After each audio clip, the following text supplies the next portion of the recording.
Ito ang hapon ng Pinoy.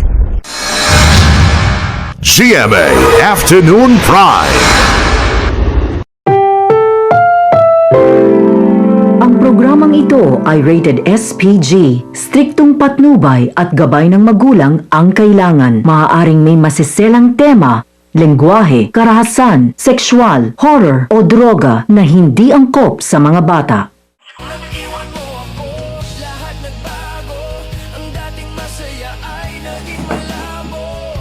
Kung pwede lang ibalik ang kahapon, hindi kita hahayaan na mawala sa akin noon.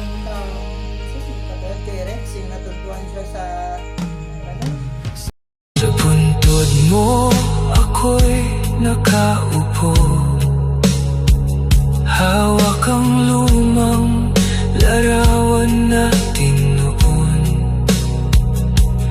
Dalawang batang walang ibang hangad, kundi ang manatiling magkapatid.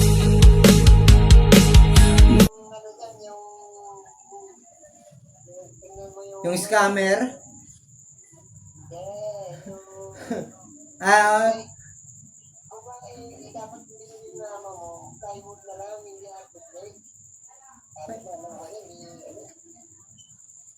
Kaya nga eh.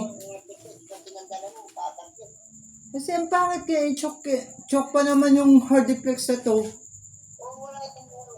Hindi, ang plywood, okay naman. Yung sa harap lang kinuha. Bali half lang pa. Yung sa... Oo. Diyos ko.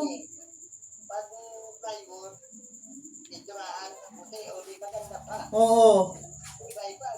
Oh, yung hardiplex, yung hardiplex, wala, chok lang naman yan eh. Pag isang suntok mo pa lang, giba na eh.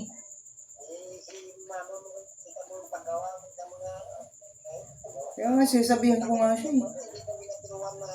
Hindi, pag tinuruan mo din, ganun din eh.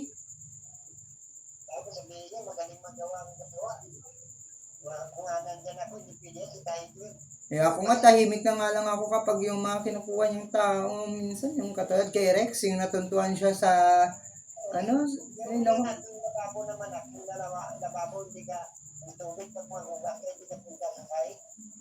Wala. Okay naman, pero ang yung sa, ano gidya, ang sa CR gidya ang problema. Hindi, yung ibig ko sabihin kapag maligo ka ba, buwabaha siya tapos dito rin pupunta yung tubig sa labas. Maliit lang yung butas niya. Hindi, inisa niya ng kamo yung ano, yung pagkagawa. Yun na nga eh.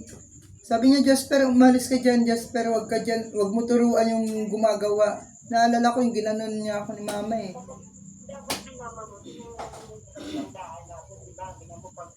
Kaya nga eh. Oo. Eh kung ano yung plastada noon ng ano yung sa may CR, dapat ganun dapat yung ginawa nila na size ng butas. Kapatid, bakit tayo nagkaganito? Lang ako kapag yung mga kinukuha niyang tao, minsan yung katulad kay Rex, yung natuntuan siya sa ano, ay naku.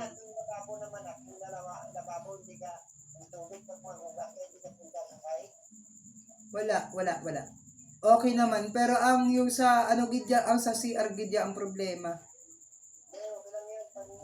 Hindi, yung ibig ko sabihin kapag maligo ka ba, buwabaha siya tapos dito rin pupunta yung tubig sa labas.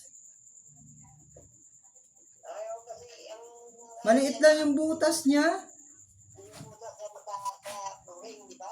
Hindi, inisa niya ng kamo yung ano, yung pagkagawa.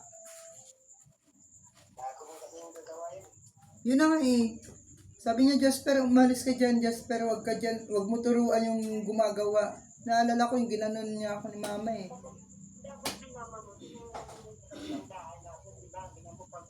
Kaya nga eh. Oo. Eh kung ano yung plastada noon ng ano yung sa may CR, dapat ganun dapat yung ginawa nila na size ng butas. Kasi mas importante yun eh. Kapatid, bakit tayo nagkaganito?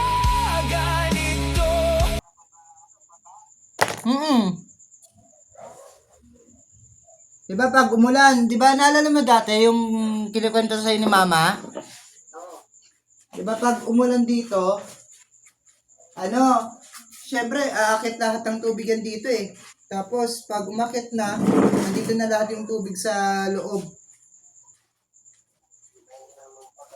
Kaya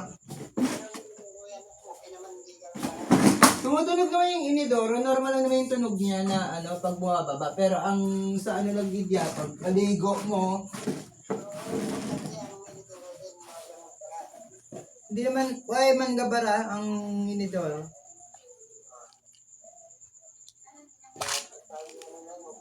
Pero sa bandang wala, sabi niya, nang hinayang ako ba? Natuntuhan ako.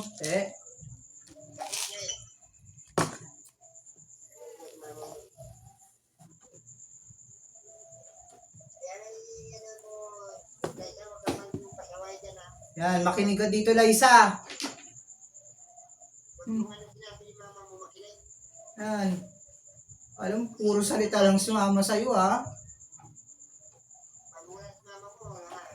Hindi, iuwi ko talaga siya kay Risa. May bakit? Hindi lang paano ka. Magbukutan mo siguro. Bakit? Papakainin pa ba siya doon ni Risa, me? Magiging maganda ba ang buhay niya doon? Hindi. Oo, si Ila kanina, yung apo mo dito kanina, hindi kahit hindi mo siya utusan pa, lang siya kanina, nagkusa lang siya, naghugas ng pinggan, nagulat niya ako, sabi ko, sino naghugas ng mga pinggan? Dati training kasi siya ni Kuya Nunoy nung kasi siya, nung maliit. Kaya tignan mo. Si ate tamad yun eh.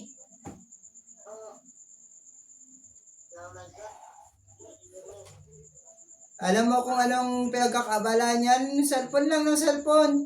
Walang kain. Late na ang oras kumain.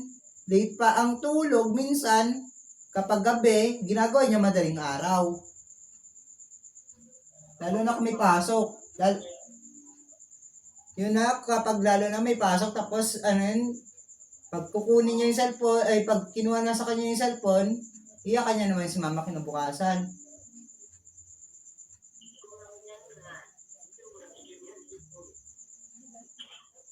Sabi ko kay Mama, kaso nagagalit naman sa akin si Mama pag sinasabihan ko rin kasi minsan si Mama, minsan kasi may mali din si Mama. Sabi ko, pinapasanay mo rin kasi sa cellphone. Sabi ko, dapat may limit din ang paggamit ng cellphone. Kailangan, tumulong muna dito siya sa pamamahay, hindi lahat sa cellphone lang nakapokus. Tapos hindi, ang subject niya pa, hindi niya pa pinapakita ang score niya, yung lalo na kapag sa mga subject. Kapatid, bakit tayo nagkaganito?